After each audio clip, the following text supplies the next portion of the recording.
Thank you so much. Thank you for the welcome. Hello, everyone. Thank you for joining us today. So my job here is to introduce our Professor North and then hand over to her, and I'll be running all the taking of questions and so on. So if any questions, as mentioned, please type them in the chat and I'll take them from there. And you can also raise your hand. We'll give you a chance to speak. So Professor North holds a PhD in mathematical statistics at the University of Natal, Durban, and is currently the Dean and Head of School of Mathematics, Statistics, and Computer Science at the University of KwaZulu-Natal. She has over 30 years experience in teaching statistics and has become a leading figure in statistics education circles nationally and internationally. She has chaired Statistics Association South Africa Education Committee for 17 years, been the Vice President for the International Association of Statistics Education, Master Trainer in the Maths for Stats for Schools, and many, many more. The list, I think, goes on and on and on, because I know I've worked with her a lot over the years, and it's been a great pleasure. She has received numerous national and international awards for excellence in building statistics capacity through advocating for studies in data analytics at all levels of study, from running fun activities and workshops for teachers and learners to defining postgraduate qualifications in data analytics. Professor North, thank you so much for this presentation that you're going to be giving us today. It's always a pleasure listening to you and learning from you in all the years. Please help me welcome Professor North. Thank you very much, Nambuso, for the introduction, and good morning, everybody. I want to express my sincere appreciation to the Center of Excellence in Mathematical and Statistical Sciences for the platform to talk about challenges and opportunities for the growth of statistics departments in the modern university landscape. Now, I'm going to start off by giving some context to my credentials with regard to the proposed topic. As Nambuso has said a lot of this stuff, but basically I've got a profile in leading statistics at my institution nationally. The South African Statistics Association, for those that do not know, is an association to which practitioners and academic statisticians belong from around the country. I've chaired the education committee for a very long time, and also internationally, this is the most prestigious association where practitioners and academic statisticians internationally get together. I'm an elected member there, and I hold various offices over the years. I'm on various committees, but always to do with building capacity and education. With regard to government, I've been a master trainer for Stats South Africa, and done a lot of training for them. And also with regard to professional statisticians, I'm a founding board member of the Institute for Certified and Chartered Statisticians of South Africa, and I'm currently on the disciplinary committee. So I have paid my dues, I've been around for a while, and of course I thoroughly enjoyed it. Now, I needn't tell you that we're in the fourth industrial revolution. I think we're all very aware of that. And what's important is to fully conceptualize what a challenge this is. Big data, unstructured data is everywhere, and it changes everything we do in data analytics. So I can just tell you the changes that I've seen. I was, and I'll needn't tell you, it's fairly obvious, a student a very long time ago. And in 1980, when I did honors, can you believe I was the only student in the honors class of statistics? I majored in mathematics and mathematical statistics, and I enjoyed both, and I had to decide which one I wanted to do in honors. And we had a particular head of department who begged me to do mathematical statistics, which I then did honors in that. But do you know, I was not only the only one. For 5 years, no one had done honors in statistics at the old UND in 1980 when I started honors. So it really was quite something in those days. But now, of course, the world is quite different. We can't wait for every 5 years to have a single honors student, and we have, by the way, almost the opposite problem because of the Industrial Revolution. So we've got a whole tsunami of data. We've got 9 times more data in the last 2 years than ever before. Technology is everywhere. Jobs are so different. So the question immediately is, the workforce is changing. Is education keeping up with it? That is what we have to keep asking ourselves. Of course, there's been a data revolution all over the world, and I'm talking now from our International Association for Stats Education as well. We realize we've got a critical challenge to meet this ever-increasing demand for statistics training, but not just statistics training at various levels. And we have to think about what capacity do we need and at what levels? Well, first of all, there's a lot of consumers of statistics. I mean, you can't even watch cricket without having a good idea of some statistical terminology. Of course, reading, every time you read the papers, whatever. Imagine when you're reading anything to do with COVID-19 statistics, they talk about the 5-day average. Do you think the man in the street knows that?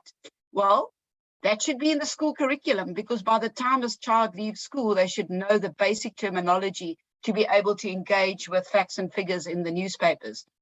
So we need to get it right at the bottom level. Lots and lots of consumers of statistics and statistical terminology everywhere.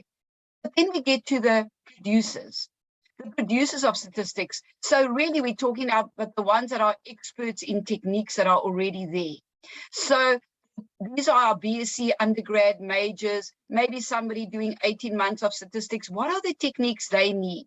Be in touch with the data revolution, and it's not static, it's changing all the time. So what do they need so that they can adapt as things adapt? And then above it, we need fewer of these, obviously, in consumers. Then the developers of new techniques, the ones that push the boundaries of statistics. Postgrad students, researchers. We don't need as many of them, but we better make sure there's some of them as well, because the world is changing so fast. So it takes a lot of thought and careful strategy. And we better get it right, because the competitiveness of a country is dependent on the ability to manage and manipulate knowledge and information and adjust to this fast changing and unpredictable global economy, which of course linked to data. So all over the world, statistics education is facing this critical challenge to meet with this ever-increasing demand for statistics training, from the bottom-end skills to the top. And I think I've spent enough time on that. So, and I can just tell you, the associations that are now realizing that they need statistics skills. For example, at my institution, University KwaZulu-Natal, we used to teach a single module to the CA students, the chartered accountants. Do you know that from this year, they're taking 3 modules in statistics, not just 1 anymore? Because there's a realization now by the professional society for chartered accountants that they need to have strong data analytics capability. So we need to be aware of that, and we need to up our game. We can't just give them what we did 20 years ago in statistics service course. We've got to think about it. We've got to think very, very carefully. There's a huge shortage of academics though, and that is our problem. We don't have enough academic statisticians. Well, simply because there's so many jobs out there, right? So yeah, it's a problem. So we need to produce more people with knowledge across the levels, but there's a shortage of academics to do the research of the new methodologies, but also a shortage of senior postgrad students, postdocs. In areas where there are lots of postdocs, you might find that there aren't many in areas that are very employable. Of course, there aren't many postdocs in engineering and statistics and computer science. Those are the problems. So the demand for statisticians are up. But at the same time, we've got this stress in the system. We know we've got shortage of academic staff at senior level. I've just spoken about it. Because of the high pull from industry, retention, there are too few academic statisticians, and then they hop between institutions. That's obviously a problem that all universities deal with, how to keep your staff happy, etc. Large classes, I mean, so many more different areas need service courses and statistics. Our classes are ever bludgeoning, but we don't get more and more staff. Students come in with varying levels of preparation into very large classes. It's got its own problems, and I don't need to tell you much of that if you're in academia.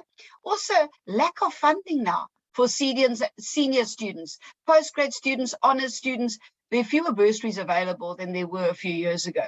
So we need to drastically increase the number of graduates with data skills in the modern era, but at the same time, we know we've got all these constraints, so we have to strategize very carefully.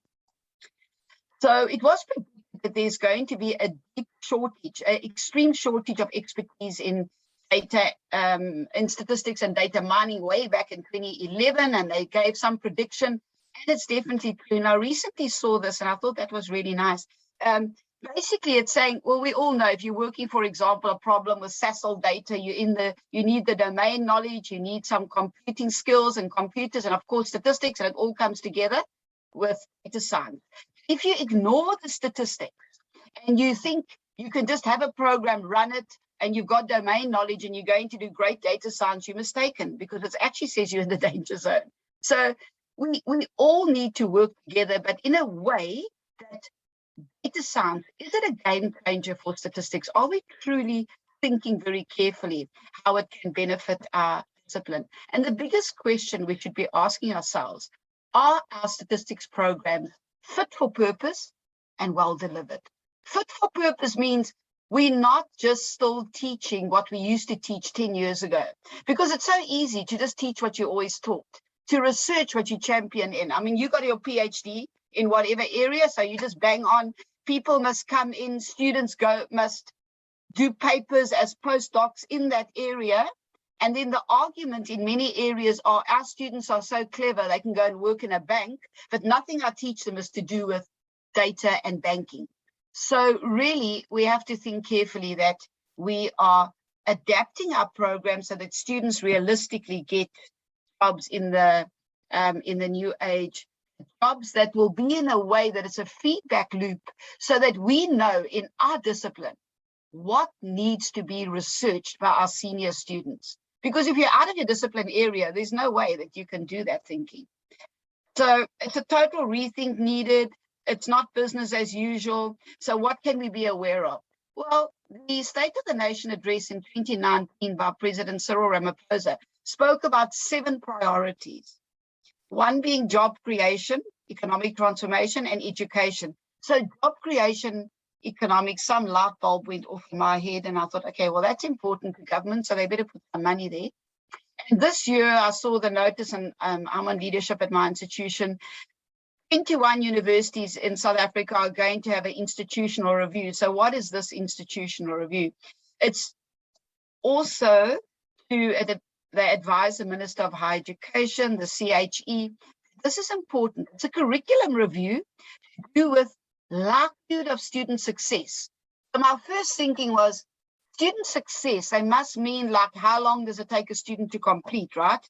Throughput studies, that's what we're going to do. That was the way I was thinking. But then I saw this, and it said, success in higher education is not only how many students did you produce, because we always, university gets funding based on number of students produced, number of students in the time that they produced. If they take longer, less funding, etc., etc. So throughput, getting students in and getting students through successfully is important. But now they say success in higher education is about successful transition into the workplace. It's about the attributes. So if you're thinking, I can produce students, I don't have to care about the workplace, I'm not working, I'm an academic, I do what I do, and then students must be retrained. It's about the attributes they leave you with. If your plan is for them to be retrained, please rethink. We have to somehow know what's going on in the workplace and give our students those skills so that they can hit the road running when they come. And also in the same document, they talk about fourth industrial revolution, which is fairly obvious. With other words, statistics, computer science, and mathematics as well. Everybody's there, but a lot of sectors are not keeping up with the latest trends, and they're relying on retraining.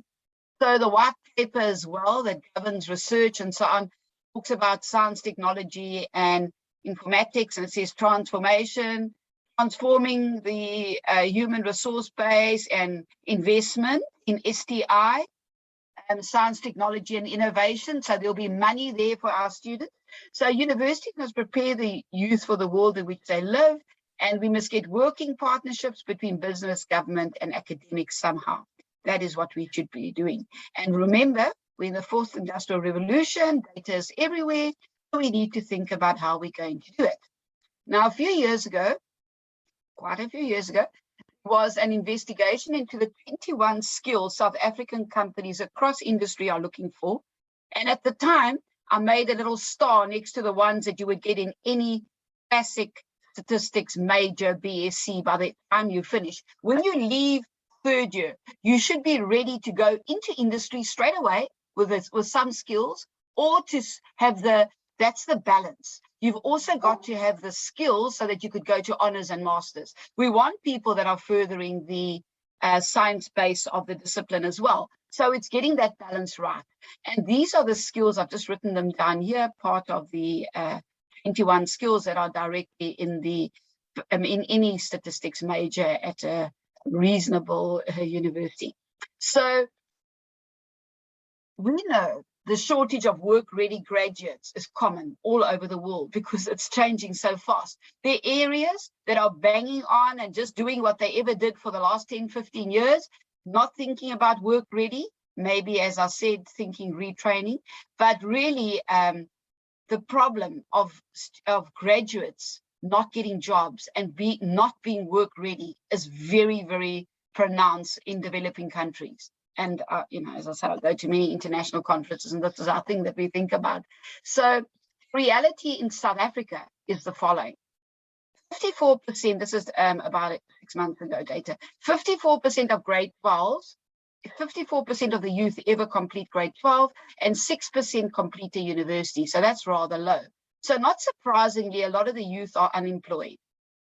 55.2, not surprising. But what really kills me is that only 6% complete a degree, right? Of the graduates, only 31% are unemployed. So we're saying almost so few people get a degree. You know how many people don't finish school, how many drop out. Of this little bit that finishes school, 1 in 3 almost are unemployed. I mean, that is just nonsense because there's so many jobs in data. So why don't these different areas include data analytics training within the degree? I'm thinking, for example, I personally know somebody studied BA journalism and is unemployed. So when he goes to an interview, presumably there are 15 people trying to get that same job. Imagine if my university said, right, every journalist needs to know web scraping, text mining, and some basic data analytics. How much more employable will he be than the other 14 in the room? So you've got to think about what are the skills the different areas need. How can we give it to them? And that's extremely important. So it's also about service courses. It's not just about your main line. So you've got to think about how to redesign the practices and offerings to get more students to be appropriately skilled in data analytics. And notice I'm not saying to become statisticians. Maybe I'm talking about service courses. I'm saying what skills do they need in the different areas, and that we should give some thought to. So I created something in about 2017 through the South African Statistics Association Education Committee. Well, I launched it there, but it was really my own initiative. The Statistics Education Research Group. It's a support group that's national for curriculum development in statistics at undergrad level to ensure that relevant service training, everything I've been talking about, and also that the stats modules at undergrad are aligned to have job-ready graduates. So by the time they get their BSc, they're either going into research or they actually can walk in and not require retraining by a bank. We all know the banks have those retraining programs only because they can't find enough statisticians and computer scientists. So yeah, people are relying on that, but I do think we should rather, within our discipline, sort these problems out. So linkages with, we're interested as a stats education research group in linkages with industry to ensure that our postgrad topics are developing this data-focused science, technology, and innovative ideas of looking at the data, because it's important for the countries. I said, this is the important thing. It's a feedback loop to undergrad. And that's why it's so important that you stay in your discipline. If you, for example, a chemist, you should be looking at the data that the chemists in the workplace do, and you will find things, and then you'll say, oh, that means at undergrad, we should have put this in. Whatever it is, it's continuously changing. So you should always think back to, should I be changing my undergrad modules? How many people are needing this kind of skills? Because it's going to change all the time. So we advocate for further studies in mathematical sciences also at school. And why do I say that? Well, I wrote the school curriculum many years ago when it was the curriculum 2005. I'm really going back a long time. When they introduced statistics into the school, they used to do, as you know, algebra, trigonometry, geometry, and then data handling and probability was brought in.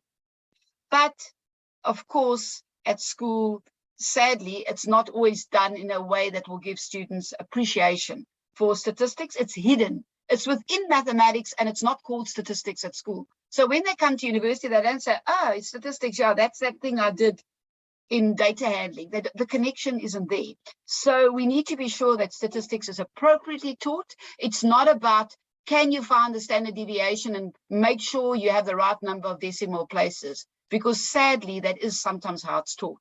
We have to think, how can we teach it so they have appreciation for what are you actually finding out? What is the statistic? How can I interpret it? Those are the important things. Where do I use it?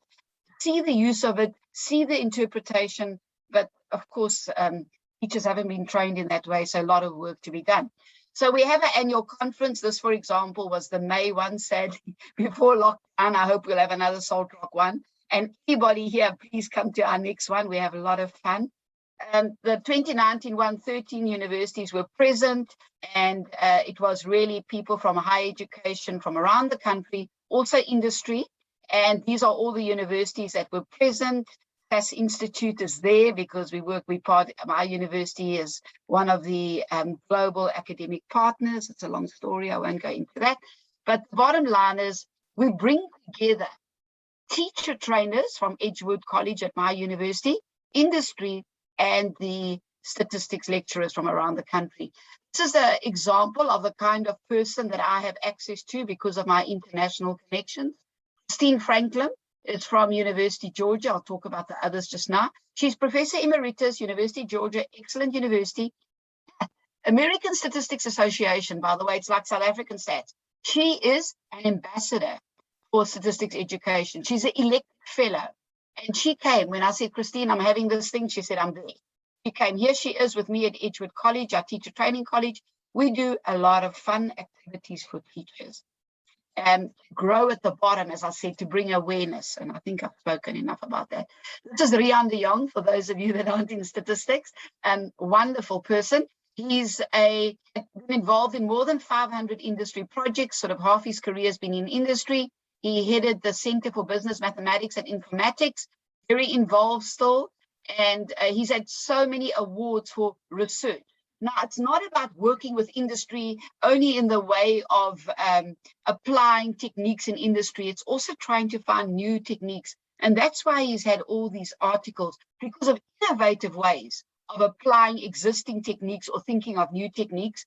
Operations Research South Africa gave him a Best Published Researcher in 1 year. SASA, South African Stats, Actuarial Society, etc., etc. There are, and this is the abstract of his talk. You won't have time to go into it, but basically it's about the divide between industry and academia, and it's to do with enhancing your statistics training through industry projects. We also, at the same Salt Rock conference, had Roelof Kutzer from SASL. He's a senior manager, machine learning and statistics within the data science teams. By the way, he's now at Northwest University, but he was there for many, many, many years. And at this time, he only recently went to Northwest in the stats department.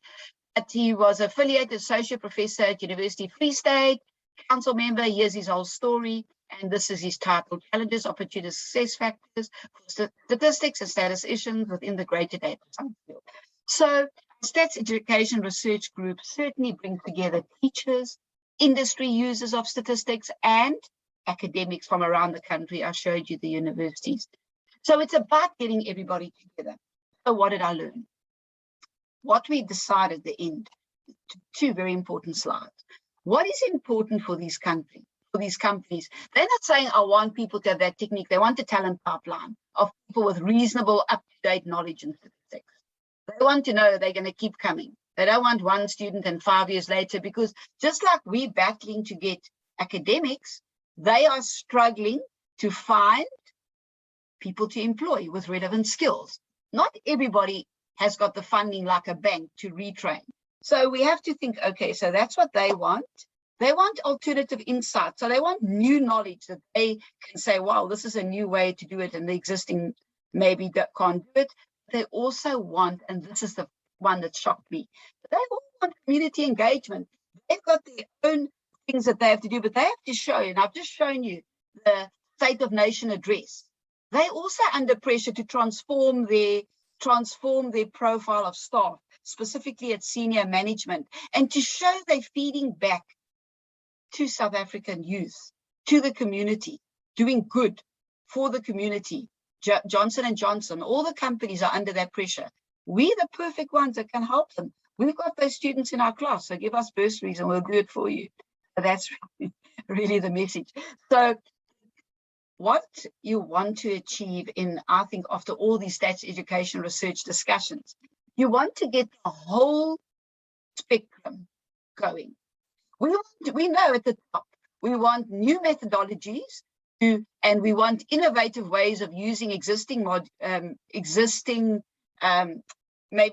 knowledge for research in the workplace. Yes, we want existing models to be used in innovative ways. We want new models as the data changes, whatever, or the way it's captured, whatever the story is. This is what we really want. We can't find it. Well, you're never going to find it unless you get the bottom right. You've got to get more people to know about statistics.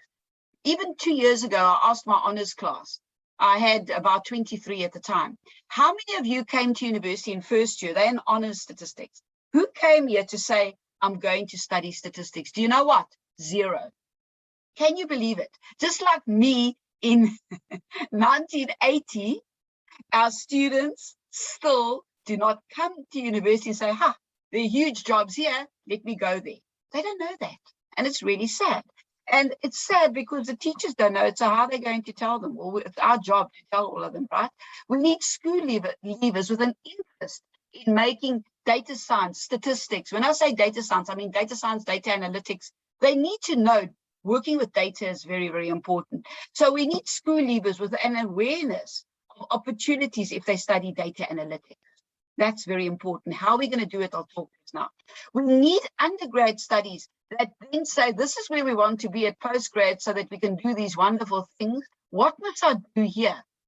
How must I change my programs to make it relevant for today's age, but also to balance it with what skills do I need so that research will happen in honors and going forward?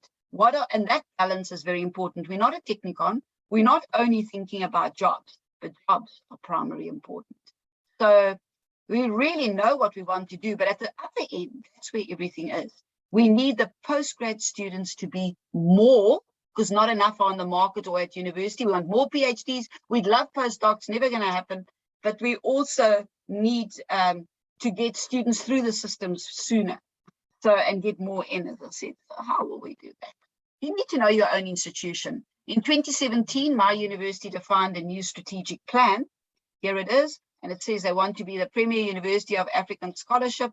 The second goal says excellent and high impact in research, innovation, entrepreneurship. And they actually mention linking with industry. Of course they would, because it's a State of Nation address, right? Everybody knows that that's what we have to do. The university plan specifically says our university plan says, let's move away from the classic to the entrepreneurial. Now, I took from a talk by the Vice Chancellor, then Albert van Jaarsveld, and he said, fewer papers that are just single author, blue sky research, more problem-solving, industry-directed research. So when I saw this is when I thought, wow, I must now think differently. They're telling us, encourage third stream income. You're not going to get so much from university and government. There's less and less and less. And we know that it's true. In 2017, we were warned, by the way, you better start thinking like this. And that's when I started thinking about doing an industry unit. How can I link with data science, et cetera, et cetera. It's a long story. I won't go into all of that. And I'll just give you a short version. But what's important before you start anything is to have excellence. Obviously, I want to have excellence in teaching and research in data analytics, but you've got to have a supportive environment. My university plan says, we want you to do this. And they were saying it already in 2017. And that's why I started then. But you better know your team. And I don't have to tell you, many of the statisticians here will know. Because of the high pull from industry, many universities have got very few professors. Our university's got a very good, we've actually got an extra one since the Spectre, Malesi. So we've got 6 professors. We've got a medium staff. We've got people in the senior lecturer. We've got lecturer. But what's important is the age. Seen Ambutha here with her friends. We've got young people, medium people. I'm the old one. Yeah. So we've got some older. But what's important is to respect the value chain of your academics, particularly the young people. I can tell you, every little bit of time that we have invested in Eska, in Nambuso, in Danielle, there she is, in Arusha, in Sue, it's paying off now, in Javed, in all the young people. If you put your effort into your young people, it's not just because obviously we want them to be professors when we move on. It's about succession planning. But much more than that, by the way, you'll start off thinking you're helping them. And you'll very soon realize they're actually helping you. Because we're in the age of technology, and who's better at it than these young people? We've got the connections, they've got the techno skills. So it's a very good combination if you can get that right. So we do a lot, and I'll now just quickly show you a few slides. I don't want to take too much of your time. In our school leavers, now this is what we do at the bottom end of that big triangle, trying to get more people to know about data analytics. Jennifer Priestley, huge person in data science and data analytics. She runs at Kennesaw State University, the PhD program, and I'll tell you a little bit more about Nina, and in particular, I brought Jennifer out because of our international connections and SAS connections and so on. But this was, SAS actually sponsors me to have a Woman in Analytics Day, and we meet with school children, we show them role models, and we talk about data analytics as a career. So here's little Nina again, and I'll tell you more about that. And there's Nombuso. So yeah, we do really fun things. And this is the Woman in Analytics. I think you must probably know in 2015, the term was coined by Stanford University. It's to address the underrepresentation of women in the workplace. But I decided, and this is my own word, goods and data, and I just decided that it wasn't fair in a country where 31% of graduates are unemployed. And we have something like, 56% of youth are unemployed. We can't just worry about the woman being underrepresented in data science and data analytics. We have to think about the guys. I started the Dudes in Data, and we did that last year for the first time. We're doing a very big one soon as well this year. But it's to tell school children, what is it about? Come and meet our past graduates, meet staff. By the way, this is the president, International Statistics Institute. When I told him what I was doing, he offered. Can you imagine? The president of ISI said, please, can I come to your event? Because I presented about my plan for the year, my capacity building committee, and he said, I'm coming. And do you know what he did? He was interviewed by schoolboys. Imagine a schoolboy interviewing the president of the ISI. I mean, it really was amazing. And we had a wonderful event. We also, at the other end of the spectrum, that's for the top end learners, we go to township schools. Here's Nambusa and I. At the township school, we run poster competitions, give talks, etc., etc. We give lots of pamphlets and gifts to the school children and run, that's Danielle from our team, on an open day. We just do so many things to advocate at the bottom level. We also, and this is extremely important, anybody that knows me knows that I'm passionate about teaching teachers. I went to the Department of Education and I said, I want 150 of the worst performing school teachers. In the sense, the worst performing schools teachers, not worst performing teacher. It's the worst schools in my province. Give me the 150 such schools, and I want the fax numbers so we can contact those teachers and invite them. And they came. They came in their droves on a Saturday morning, and I gave them training along with all the staff. Here you'll see Nambuso and various other staff, all the staff, and that's the wonderful thing. Somehow, I'll be very fortunate. The staff helped me. Here's Knowledge and Oliver in our stats lecturers helping me in years. So yeah, we do a lot of stuff. And then the We run on campus. This was actually, you won't believe it, the week before lockdown. We invited teachers from the township to come and learn how to really work with Stats SA data. I'm sure you know we can get the data down to ward level, and they had a topic to research, and they could make evidence-based arguments. For example, in your area, in your ward, what percentage of children haven't completed school? What percentage of people are unemployed in your area? That is really lovely for them to work with. They had support. You can see the lecturers standing around.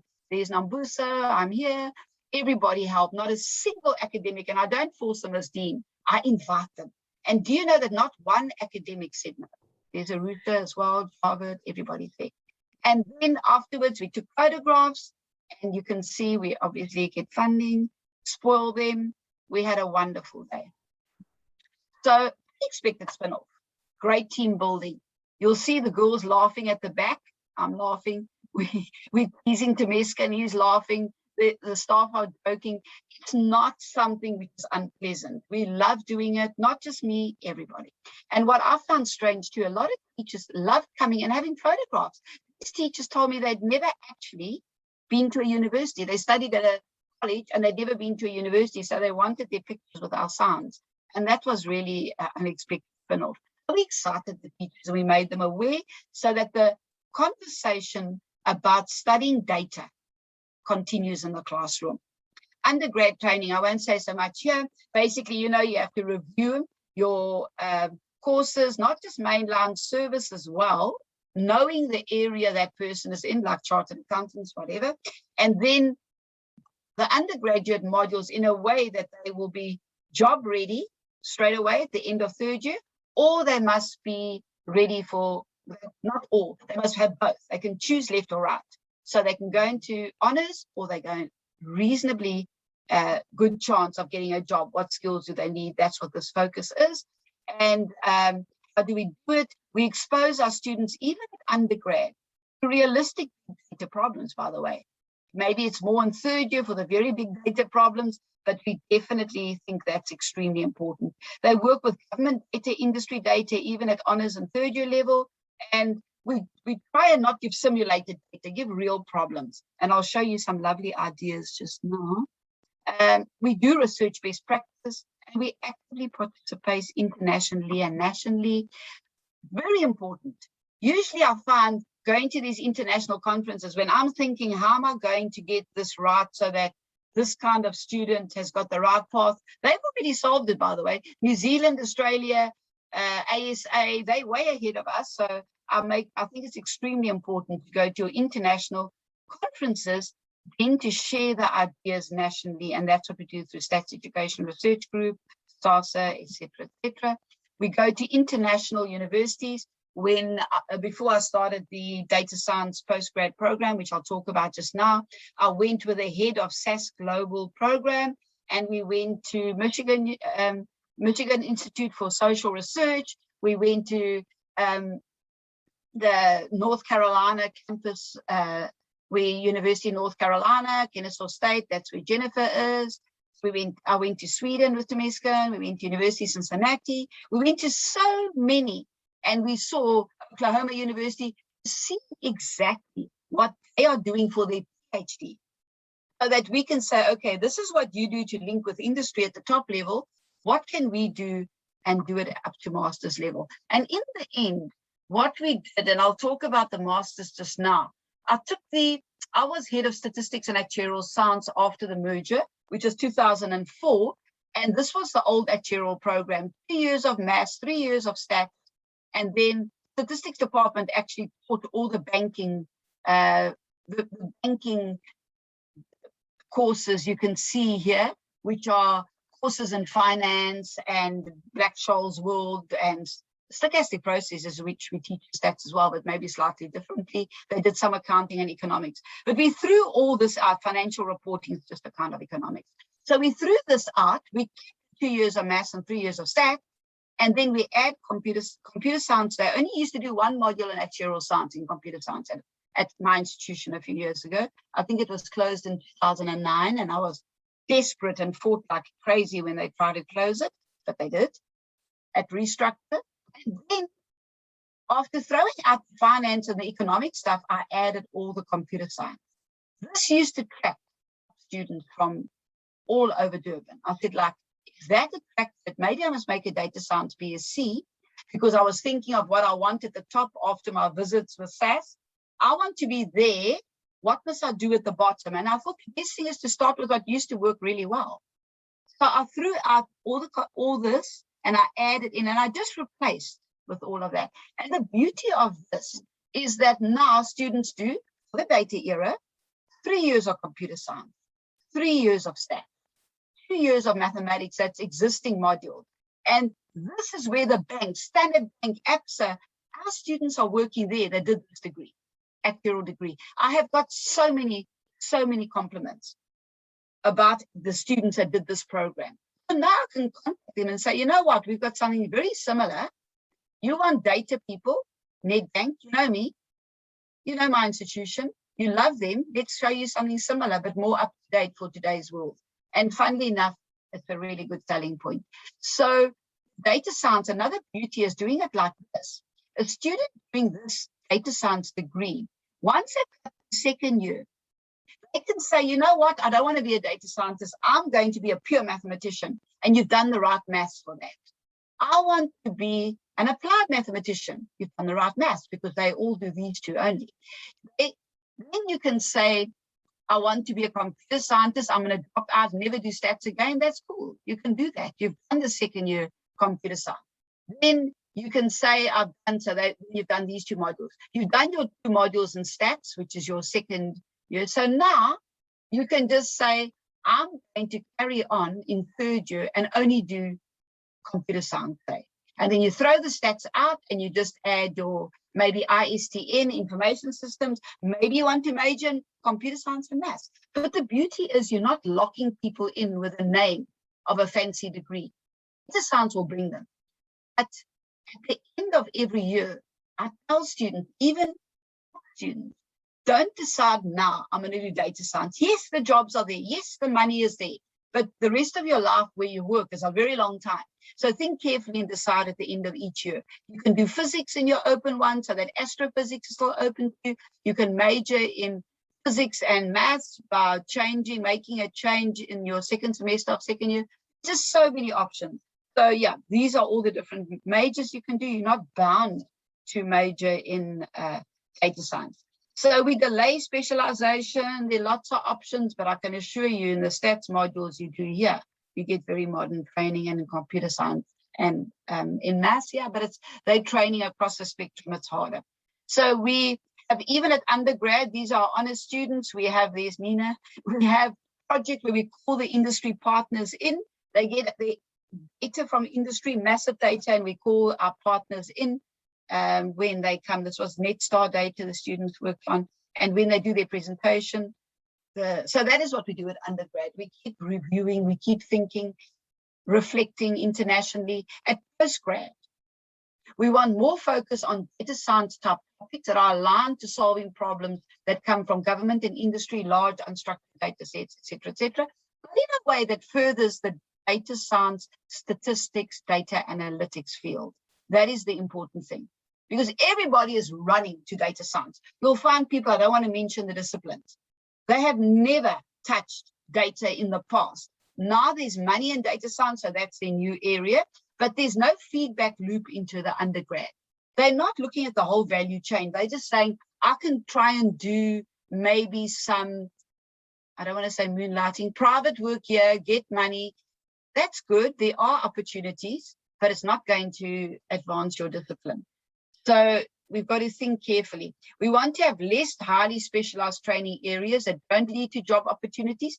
Be careful. We also must remember, what do mathematics say? It's a job. So it's also an industry.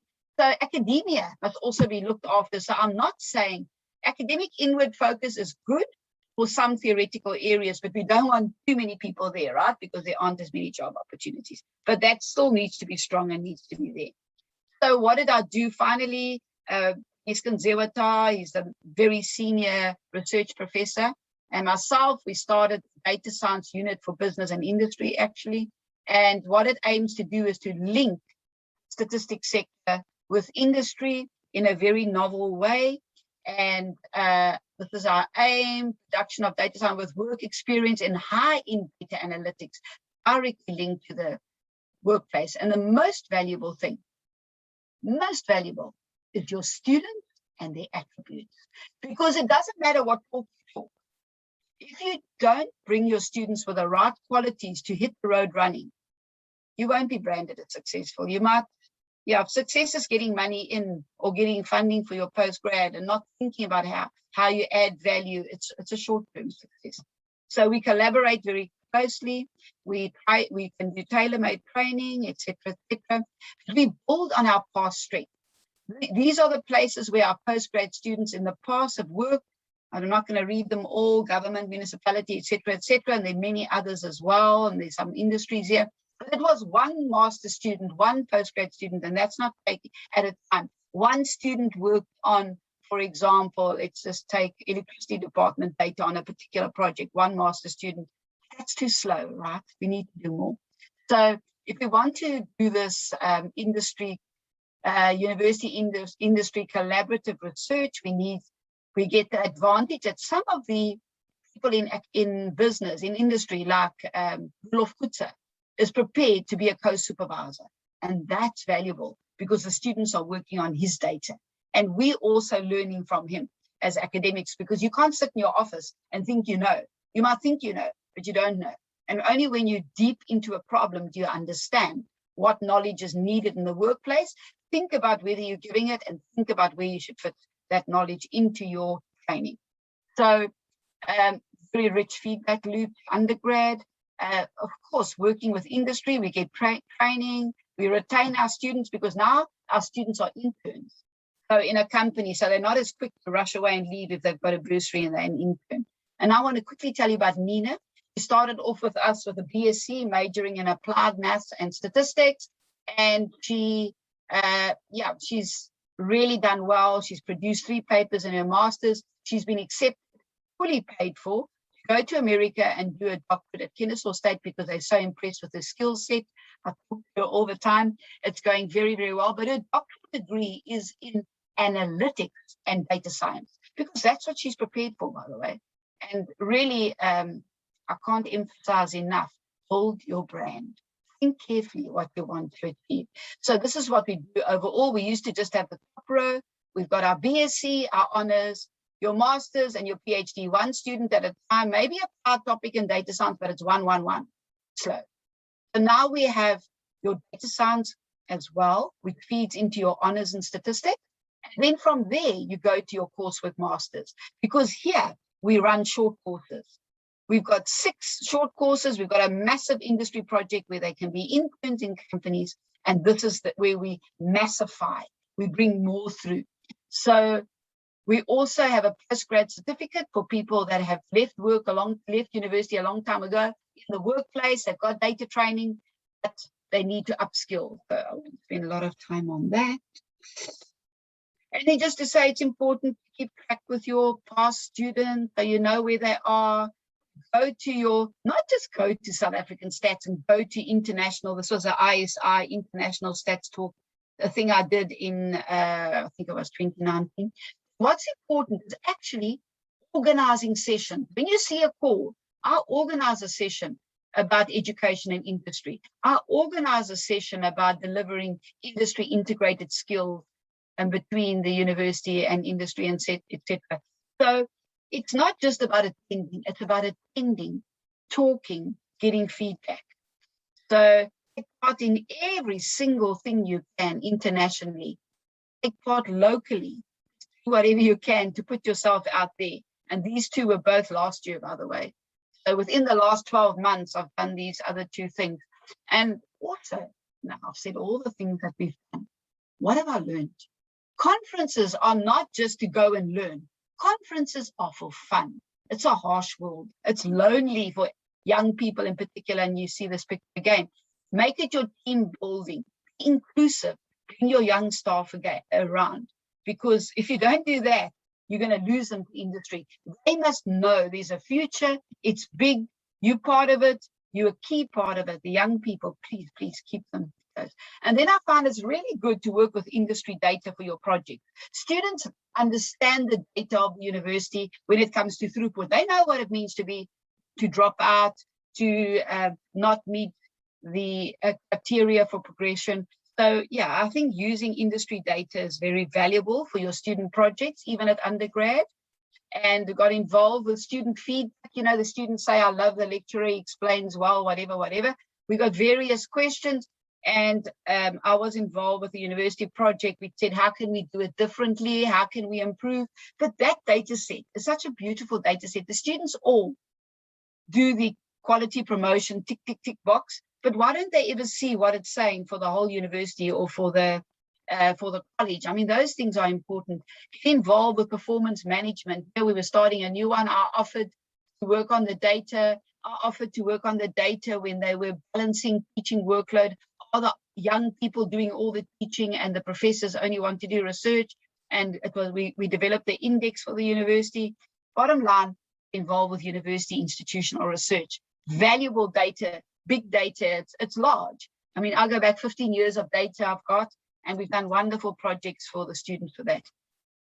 So basically, we've increased the flow, I'm getting to the end now, of job-ready statisticians into the workplace, data analysts, and what we showcase our statistics through projects, even institutional research projects where you take the data of the university, we link with government and industry, even at undergrad level through projects.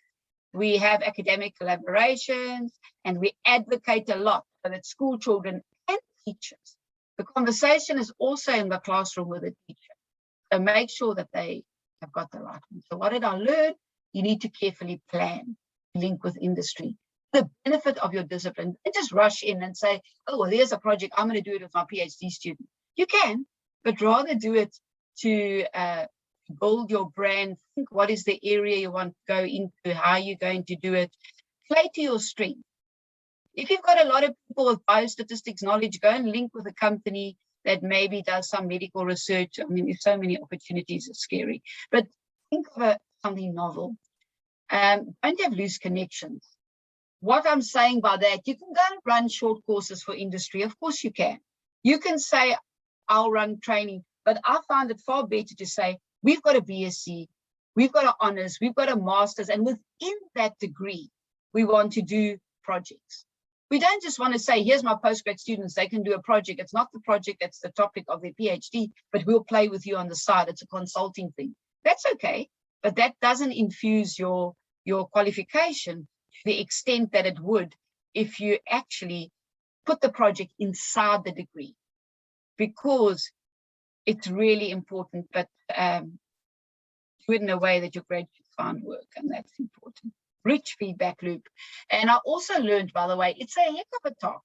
I've never worked as hard as in the last 5 years, for no personal benefit, by the way. But you need buy-in from your staff. It's so much more work for no more pay. University didn't give me an extra post because 12 new modules arrived. I was hoping so, but I know there's no money, by the way. It doesn't happen. So it's a lot of pain for young staff are key. They've got the energy. So money doesn't flow in as much as the work does. So have no illusion that you're just going to be given these massive additional amounts of money. It doesn't happen, by the way. It's a balancing act. It's the skills and competencies that we need for industry we have to think of, but at the same time, the academic quality. You can't focus only on industry. You've got to, and that's why it's important to embed your project in your degree, because the integrity of your courses is very important as well. So you've got to find a need that links with industry, with a skill set on offer. You must know your team. You must find an angle that makes your sector stand out nationally and recognized internationally. Build your brand, but more importantly, build your young team, by the way. Very, very important. That's the only thing that you've got to keep them with. Your young team is going to go into industry if they're not happy and excited about the stuff you're doing. And then hard work, be ready for a hard work time. Have fun at conferences, have fun lunches together, do things which make it enjoyable. So good luck, and I hope you find your unique angle in statistics to grow your discipline. through addressing the whole value chain, linking with industry, but more importantly, come to Stats Education Research Group and to SASA Education Committee function. Thank you for your attention. Thank you, Prof. North, for the lovely talk. We'll open the floor for any questions. So anyone who has any questions, you can please raise your hand and then we'll give you a chance. Yes, Mardi, please unmute yourself. Shall I stop share? Hello, Delia. Thank you for a very colorful talk this morning. I just want to ask, how do you handle the ethics aspect if you have projects from industry? Thank you. Thank you very much. We do, through our research office, we do have, we obviously get ethical clearance if there's a need, but generally companies have their own ethical clearance that they do in the way that they, so what I'm saying is generally, all the company wants to be very, very, very careful of is that you're never going to publish their research. You're not going to make it known. So every single person working with the data has to sign a non-disclosure agreement.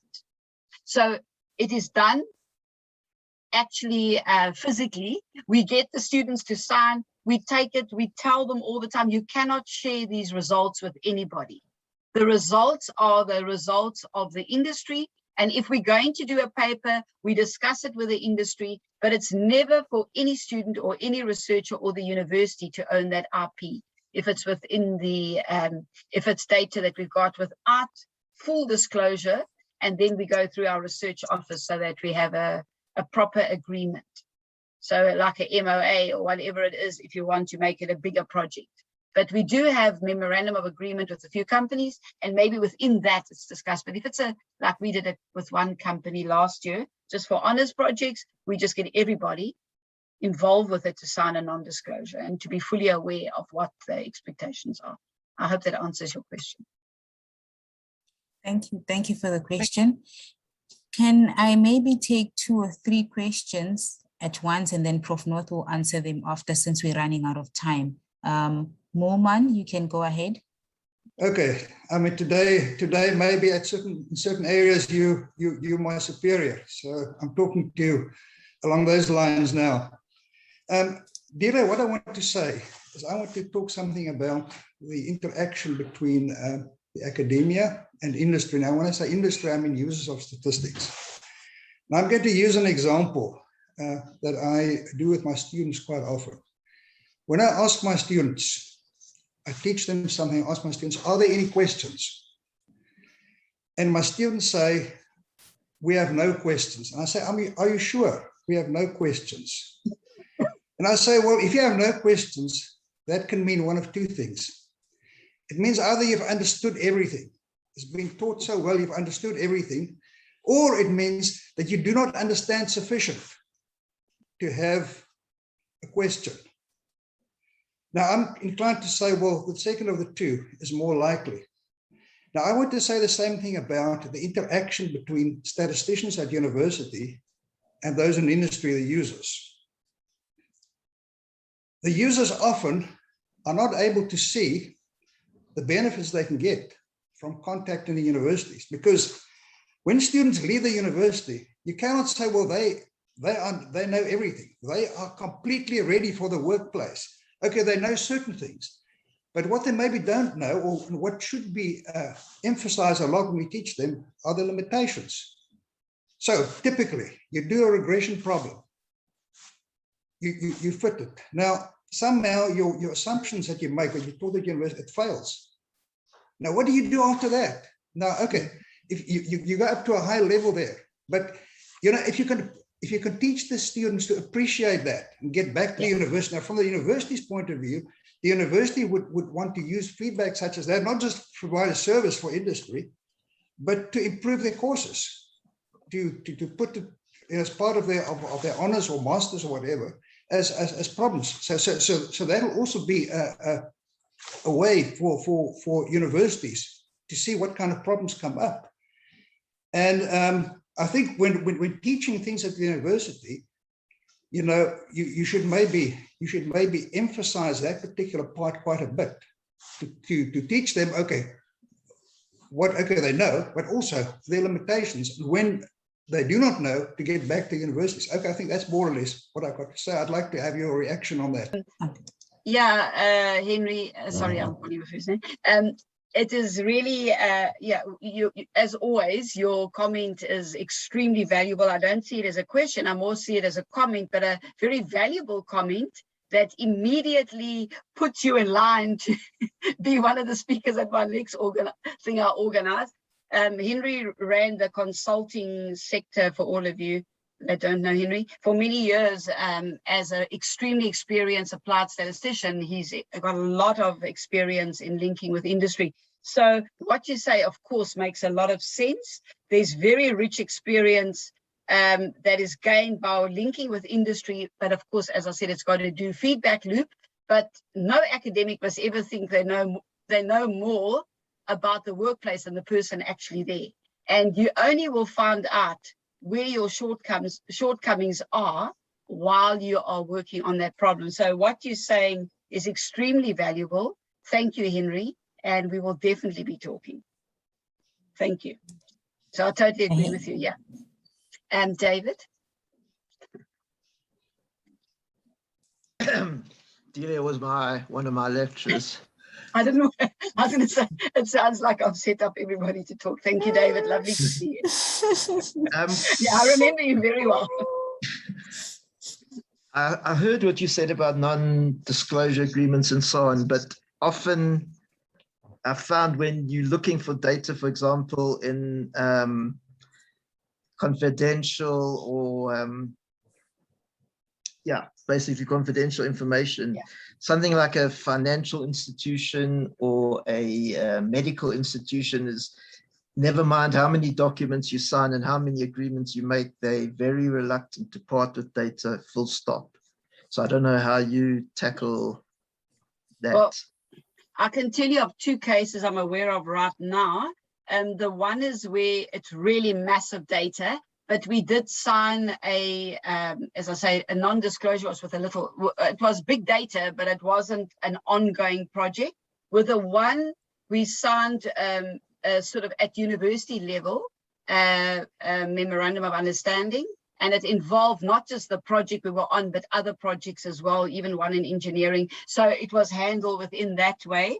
The other one was one where it was actually quite fortunate. It was somebody that worked for that bank that wanted to do a PhD, or what, she's busy working on it now, actually. So actually, no, she's doing a master's. She's doing a master's, but she actually works in that bank. So that was just a bit of fun. So it's enjoy. If they do say the coursework masters, you can do part-time, or the masters you can do, of course, a master's, a normal thesis masters. And if the person is working in that industry, of course, that becomes the data that they're going to use and the problem they're going to solve.